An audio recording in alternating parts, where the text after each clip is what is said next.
6월 9일 아침 말씀 묵상을 시작합니다.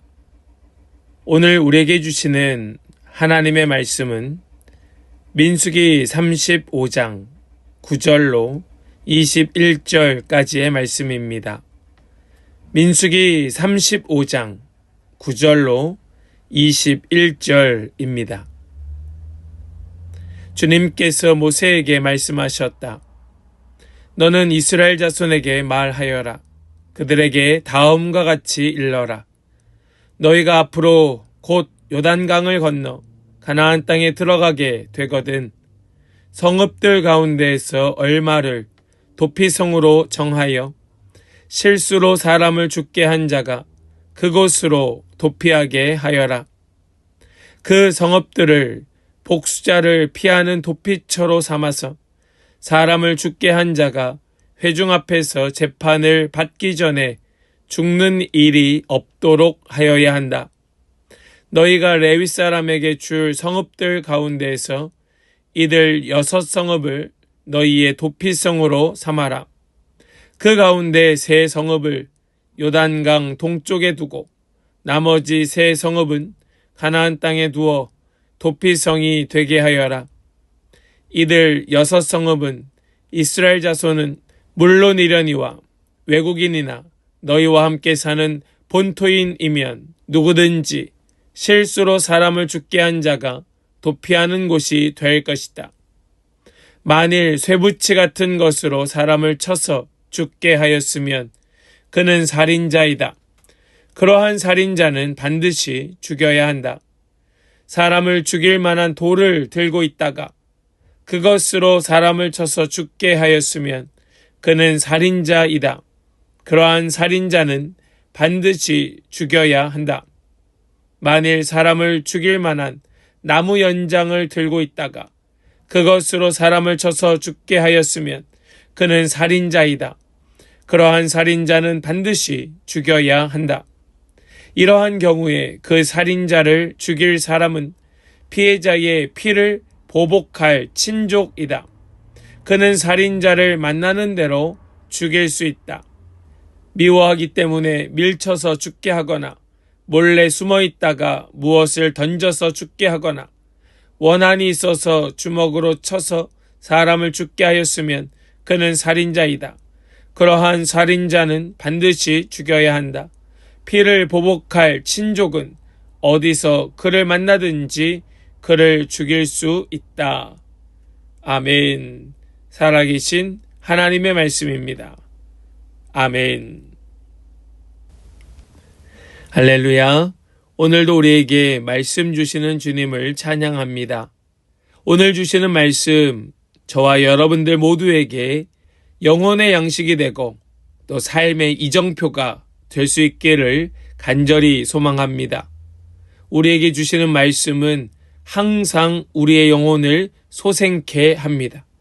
주님의 말씀은 살아있고 운동력 있어서 좌우의 날선 어떤 검보다도 예리합니다. 우리의 영과 혼과 관절과 골수를 찔러 쪼개고 우리의 모든 마음의 생각을 감찰하시는 것이 주님의 말씀이지요.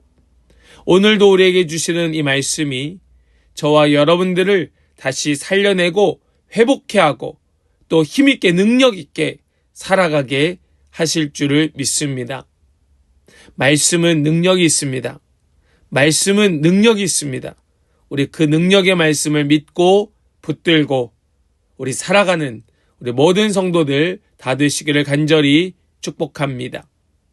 저와 여러분들 모두는 바로 이 영적인 생명을 살려야 될 사명 가진 자입니다. 우리는 누구라도 어떤 직업이라도 우리는 모두가 바로 영적인 생명을 살리는 책임 맡은 자들입니다. 저 같은 목사들만이 아니라 우리 모두가 다 동일한 사명을 가지고 있습니다. 우리가 이러하게 생명을 맡은 자로서 살아갈 때에 우리는 지금 생명의 위협을 느끼거나 또 위태위태한 삶을 살아가는 자들을 볼 때에 마음이 쓰이고 붙들고 이야기하게 되고 또 엎드려 기도하게 되고 주님께 올려드리게 되지요. 하나님께 우리가 기도하는 까닭은 하나님도 그 영혼을 어여삐 여겨주시기 때문입니다. 하나님께서는 한 영혼도 아무도 쓸모없는 생명이라 여기지 아니하시고 그 영혼 한 사람 한 사람 어느 누구도 예외 없이 우리 주님은 다 구원받고 주님께로 더 가까이 나아가기를 원하고 계시기 때문에 그러합니다. 오늘 우리가 읽은 이 본문의 말씀은 하나님께서 우리 사람들, 이 사람의 생명을 얼마나 귀히 여기시는가 하는 것을 잘 보여주고 있습니다. 하나님께서는 그 생명을 지키시고 보호하시고 살리시기 위하여 오늘도 애쓰시는 분이 우리 하나님이심을 말씀은 우리에게 보여주고 있습니다. 이제 이스라엘 백성들은 가나안 땅으로 들어가게 됩니다. 가나안 땅으로 들어가 그 땅에서 하나님의 백성으로 하나님의 법을 따라 살아가게 됩니다. 가나안 땅은 단순한 거주지가 아닌 겁니다. 그 땅은 하나님의 나라를 세우는 하나님의 제사장 나라로서 사명을 감당해야 될 땅이었습니다. 우리 10절 말씀을 같이 보겠습니다. 너는 이스라엘 자손에게 말하여라. 그들에게 다음과 같이 일러라. 너희가 앞으로 곧 요단강을 건너 가나안 땅에 들어가게 되거든. 하나님께서는 이스라엘 자손에게 말씀하십니다. 너희들이 곧 가나안 땅에 들어가게 된다. 요단강을 건너게 된다. 하나님께서는 이스라엘 백성들이 하나님 약속하신 땅에 들어가게 될 것을 말씀하고 계십니다. 하나님께서는 그 땅 가운데에 하나님 다스리시는 나라, 하나님 통치하시는 백성을 세우기 원하고 계셨던 겁니다. 지금 이스라엘 백성들은 특별한 하나님의 음성을 들으며 특별한 사명을 받고 있는 겁니다. 그 사명은 바로 도피성이었습니다. 도피성, 그것은 무엇인가? 하나님께서 친히 법으로 정하여 주신 성, 그 도피성은 하나님께서 얼마나 생명을 소중히 여기시고 하나님께서 얼마나 그 생명을 보호하시는가 하는 것을 보여주시는 그 땅, 그 성이 도피성이었습니다.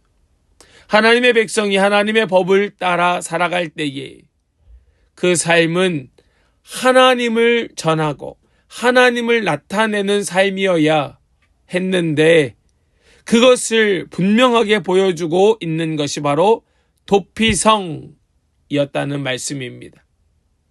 우리 11절 말씀을 보시면 이렇게 말씀합니다.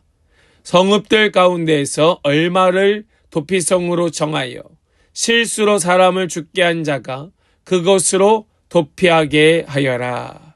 아멘. 이 도피성은 하나님께서 이렇게 말씀하십니다. 실수로 사람을 죽게 한 자가 그곳으로 도피하게 하여라.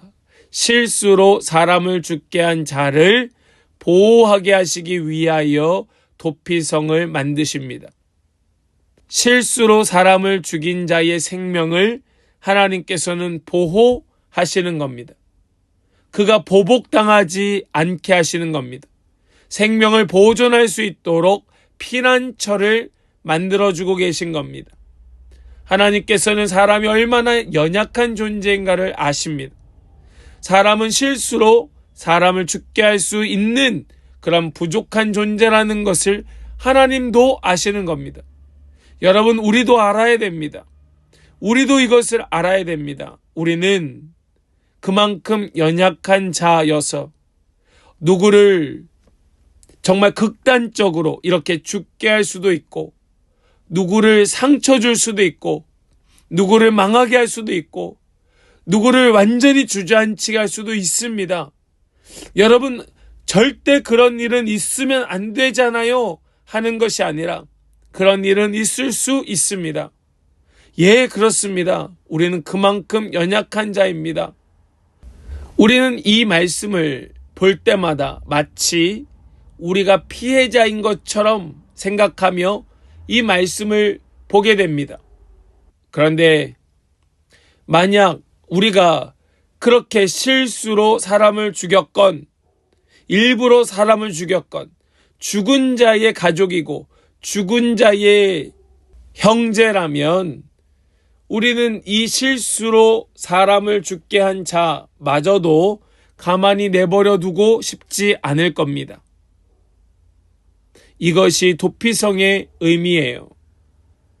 하나님께서는 그 한 생명 한 생명을 얼마나 귀히 여기시는지 하나님께서는 판단하시는 겁니다. 실수로 사람을 죽게 한 자의 그 생명을 안전하게 보호하여라. 생명을 보존하게 하여라.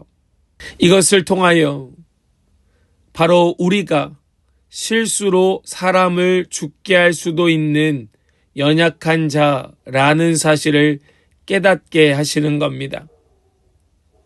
하나님은 우리를 살리시기를 기뻐하시는 분입니다. 우리가 도피성으로 피하기만 하면 우리는 죽지 않고 살 수 있음을 보여주시며 우리의 안전한 피난처가 되시는 하나님이심을 보여주시는 말씀이 오늘 말씀이죠. 이 도피성은 예수 그리스도를 예표하는 성입니다. 누구라도 그곳으로 도망하면 살 수 있음을 실수로 죽게 하였을 때 비록 그가 살인자라 할지라도 이 도피성으로만 가면 살 수 있음을 보여주시는 말씀 속에서 우리는 예수 그리스도께로 피하여야겠구나. 예수님께 도망하여야겠구나. 내 모든 잘못, 내 실수가 있을 때에 예수님께 피하기만 하면 나는 살 수 있구나 하는 것을 보여주시는 말씀인 겁니다. 오늘날 성도는 오직 예수 그리스도 안에서 참 보호를 받을 수 있고 예수님의 보혈로 우리의 모든 그 죄악들을 씻어낼 수 있음을 깨닫게 되는 겁니다. 이 도피성은요, 이스라엘 백성들에게만 해당된 것이 아니었습니다. 15절 말씀을 보겠습니다. 이들 6성읍은 이스라엘 자손은 물론이려니와 외국인이나 너희와 함께 사는 본토인이면 누구든지 실수로 사람을 죽게 한 자가 도피하는 곳이 될 것이다. 아멘. 여기 말씀을 잘 보셔야 됩니다. 이스라엘 자손은 물론이려니와 외국인 또 함께 사는 본토인 누구라도 실수로 사람을 죽게 한 자가 도피하는 곳 바로 그곳이 도피성이다. 하나님은 모든 생명을 소중히 여기신다는 사실을 보여줍니다. 성도는 모든 생명을 소중히 여기시는 하나님의 뜻에 따라 생명을 존중히 하는 일에 앞장서야 하는 겁니다. 우리 자신도 우리 주변 사람들도 바로 생명을 존중히 하시는 하나님께로 가까이 갈 수 있도록 이끌어야 되는 것입니다. 우리의 연약함으로 인하여 우리도 실수할 수 있습니다. 내가 바로 그 당사자가 될 수 있음을 기억하면서 우리의 생명을 존귀히 여기시고 우리에게 피할 길을 열어주신 우리 하나님께 감사할 수 있는 우리 귀한 성도들이 되시기를 소망합니다. 육신의 생명을 보호하는 것을 뛰어넘어 그 영혼을 안전하게 지켜주시는 하나님께로 우리의 생명 되신 예수 그리스도께로 피하는 그런 은혜가 우리 모두에게 있기를 소망합니다. 하나님은 실수로 사람을 죽인 자를 보호하셨지만 고의로 사람을 죽인 자는 하나님은 보호하지 아니하십니다. 우리 19절 말씀을 보겠습니다. 이러한 경우에 그 살인자를 죽일 사람은 피해자의 피를 보복할 친족이다. 그는 그 살인자를 만나는 대로 죽일 수 있다. 여기 앞에서부터 계속되는 말씀, 그것은 바로 고의로 사람을 죽였을 때에 그는 반드시 죽여야 된다라고 하는 말씀 그 끝에 19절 말씀이 있습니다. 그 살인자를 죽일 사람은 누구인가? 바로 피해자의 피를 보복할 친족이다. 하나님께서는 생명을 존귀히 여기시며 생명을 존중하시는 분이시기에 생명을 경시하는 자의 그 행위를 용납하지 아니하시는 겁니다. 하나님은 그냥 아무 생명이나 귀히 여기시는 것이 아닙니다. 하나님의 그 본질, 근본을 보아야 됩니다. 하나님은 생명을 지키기 원하시고 보호하시기를 원하셔서 그를 살리기도 하시고 그를 죽게도 하시는 겁니다. 만약 그를 살려두면 어떻게 되겠습니까? 만약 그가 살아 돌아다닌다면 어떻게 되겠습니까? 그를 그냥 거리를 활보하게 내버려 두어서는 안 되지요. 그 사람이 어떤 일을 벌일지 어떻게 압니까? 그리고 그 사람을 죽일 사람, 이 살인자를 죽일 사람은 바로 피해자의 피를 보복할 친족으로 두심으로써 이 친족에 대한 원망, 그 한을 풀어주어 피의 원한으로 또 다른 범죄를 일으키지 아니하도록 하나님은 다른 사람의 생명도 보호하시고 계신 겁니다. 여러분, 이 본질을 이해하시겠습니까? 하나님께서 뭘 원하시는지 이해하시겠습니까? 바로 생명입니다. 생명을 보호하시는 겁니다. 그러기에 살인자를 죽일 사람은 피해자의 피를 보복할 친족으로 하나님께서 정하여 주시는 겁니다. 그래서 또 다른 사람에게 피해가 되지 않도록 우리 이것을 기억하시길 바랍니다. 무엇을요? 내가 누군가를 죽여도 되겠구나가 아니라 우리 하나님은 정말로 생명을 보호하시기를 원하시는 분이구나. 하나님은 정말 안전하게 지켜주시는 하나님은 그런 분이시구나. 우리 이것을 기억할 수 있기를 간절히 소망합니다. 고의적인 살인의 동기가 무엇일까요? 누군가를 일부러 죽였다면 이유가 무엇이겠습니까? 아마도 그것은 미움이나 또 원한 때문일 겁니다. 20절 그리고 21절의 말씀을 보겠습니다. 미워하기 때문에 밀쳐서 죽게 하거나 몰래 숨어 있다가 무엇을 던져서 죽게 하거나 원한이 있어서 주먹으로 쳐서 사람을 죽게 하였으면 그는 살인자이다. 그러한 살인자는 반드시 죽여야 한다. 피를 보복할 친족은 어디서 그를 만나든지 그를 죽일 수 있다. 고의적인 살인의 동기가 되는 미움과 그 원망, 원한, 악한 마음, 이것을 가지고 있다가 누군가를 또다시 죽게 하는 일이 생기지 않도록 하나님께서 그것을 미연에 방지하시는 겁니다. 사랑하는 여러분, 우리 안에 미움이 있습니까?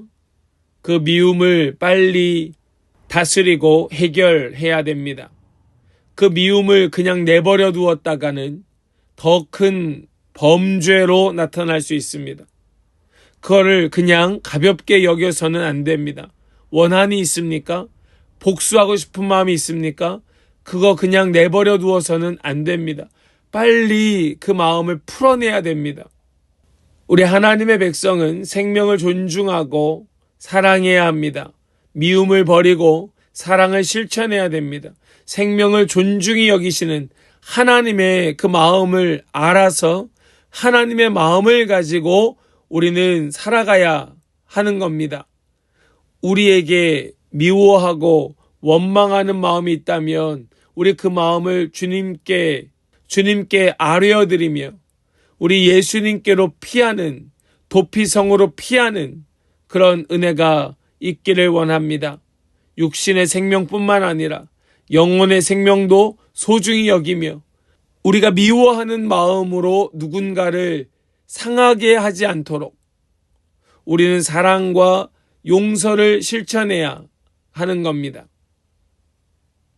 하나님이 원하시는 이 생명의 가치, 우리는 오늘 이 말씀 속에서 그것을 다시 되새길 때에 가장 중요한 것은 무엇일까요? 하나님은 생명을 귀히 여기시는구나. 하나님은 그 생명을 보호하시기를 원하시는구나. 그래서 누군가가 죽어야 되는 그런 일이 있다 할지라도 그렇게 결정하신 까닭은 또 다른 생명을 상하게 하는 범죄가 일어나지 않도록 하시는 것이 바로 하나님의 생명을 귀히 여기시는 그 마음이었구나. 우리에게 있는 미움과 원한의 마음이 발견되거든 우린 그 마음을 그냥 내버려 두는 것이 아니라 이것을 빨리 해결해야 되는구나. 그래서 그 미워하는 마음 때문에 누군가를 상하게 하지 않도록 이걸 빨리 주님 안에 해결해야 되겠구나. 이것이 오늘 우리가 나눈 말씀의 핵심, 그 중심 주제가 될 것입니다. 우리 이것을 위하여 오늘 우리에게 주시는 은혜가 무엇이겠습니까? 우리가 오늘 붙들어야 될 말씀은 무엇이겠습니까? 우리 이 말씀 다시 한번 우리 곱씹으면서 우리의 생명을 귀히 여기사 도피성을 만드신 하나님, 그리고 누군가 고의적으로 사람을 죽인 살인자들, 그들에게 바로 피해자의 피를 보복할 친족들에게 그 살인자의 생명을 넘기심으로써 또 다른 범죄가 일어나지 않도록 막으시는 하나님, 생명을 보호하시는 하나님, 우리 그 하나님을 우리 오늘 깊이 묵상하며 우리의 마음에 남아있는 것들을 잘 풀어내며 우리 주변에 있는 귀한 영혼들, 그 생명들을 보호할 수 있는 그런 복된 성도들이 다 되시기를 주님의 이름으로 간절히 축복합니다. 아멘. 기도합니다. 사랑의 하나님 감사합니다. 우리의 생명을 사랑하사 우리를 안전하게 보호하시는 주님, 우리는 연약한 자입니다. 실수합니다. 우리는 넘어지고 또 쓰러집니다. 누군가에게 상처를 주고 때로는 망하게 하기도 합니다. 더 심하게 누군가를 죽게 할 수도 있습니다. 그럼에도 불구하고 실수로 한 그 범죄와 누군가를 상하게 하는 그 실수에 우리 하나님께서는 우리의 생명을 보존하시며 그것을 뉘우치고 회개할 수 있도록 도피성이라고 하는 기회를 주신 주님, 우리 이 연약함을 잘 깨달아 알아서 우리 안에 남아있는 미움, 우리 안에 남아있는 원한을 내버려 두는 것이 아니라 빨리 잘 풀어내고 해결하여서 진정한 그리스도의 사람, 진정한 하나님의 백성으로 우리 하나님 닮아서 우리도 생명을 존중히 여기며 그것을 경히 여기는 것이 아니라 귀히 여길 수 있는 그런 하나님의 사람들이 되게 하여 주시옵소서. 주님, 오늘도 주신 말씀 다시 한번 우리의 마음에 새기며 곱씹을 때에 주여 우리에게 은혜 주셔서 더 깊은 주님의 진리를 깨닫게 하시고 하나님 원하시는 삶의 자리로 걸어가는 오늘 복된 날 되게 하여 주시옵소서. 믿고 주님만 의지하며 우리 주 예수님의 거룩하신 이름으로 기도하옵나이다. 아멘.